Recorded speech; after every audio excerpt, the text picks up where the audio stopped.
اعوذ باللہ من الشیطان الرجیم، بسم اللہ الرحمن الرحیم۔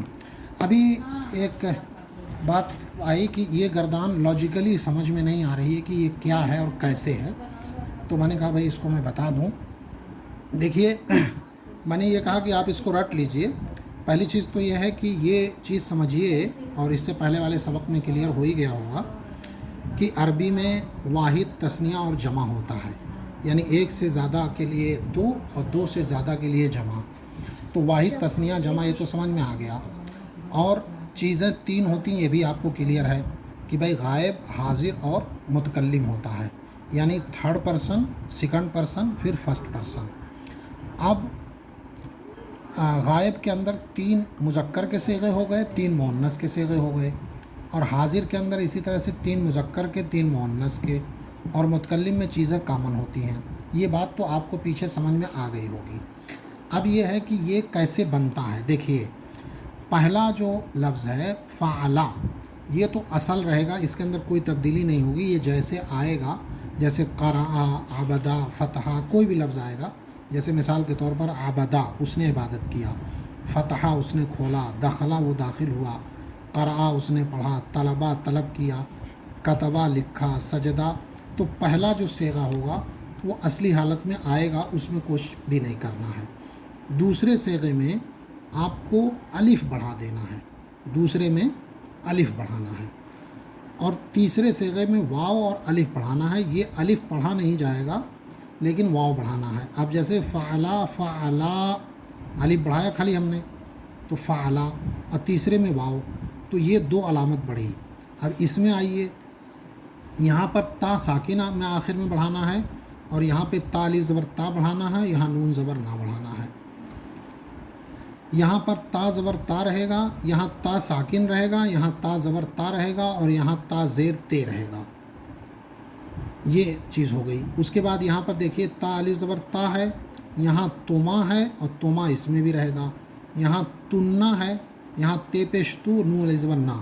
تو کل علامت اگر ہم دیکھیں گے تو وہ اس طرح سے بنے گی کہ پہلے صیغے میں تو کوئی علامت نہیں رہے گی، پہلا صیغہ میں کوئی علامت نہیں ہے، کوئی علامت نہیں ہے۔ دوسرے میں علامت صرف الف بڑھے گی، تیسرے صیغے میں واو اور الف بڑھے گی، چوتھے صیغے میں تا ساکن رہے گا، اور پانچویں صیغے میں تا الف زبر تا رہے گا، اور اس میں نون زبر نہ رہے گا، پھر اس میں تا زبر تا رہے گا، اور یہاں پر رہے گا تما، اور یہاں پر رہے گا تم، اور یہاں پر رہے گا تا زیر تے، اور تما کامن رہے گا، اور پھر یہاں رہے گا تننا، اور یہاں پر رہے گا تا پیش تو، اور نون الف زبر نا۔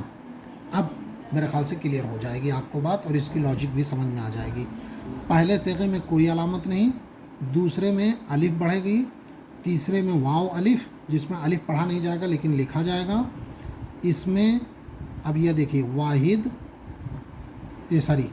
واحد، یہ ہو گیا تثنیہ، یہ ہو گیا جمع، یہ ہو گیا واحد، تثنیہ، جمع، واحد، تثنیہ، جمع، واحد، تثنیہ، جمع، واحد، اور یہ تثنیہ اور جمع دونوں کے لیے۔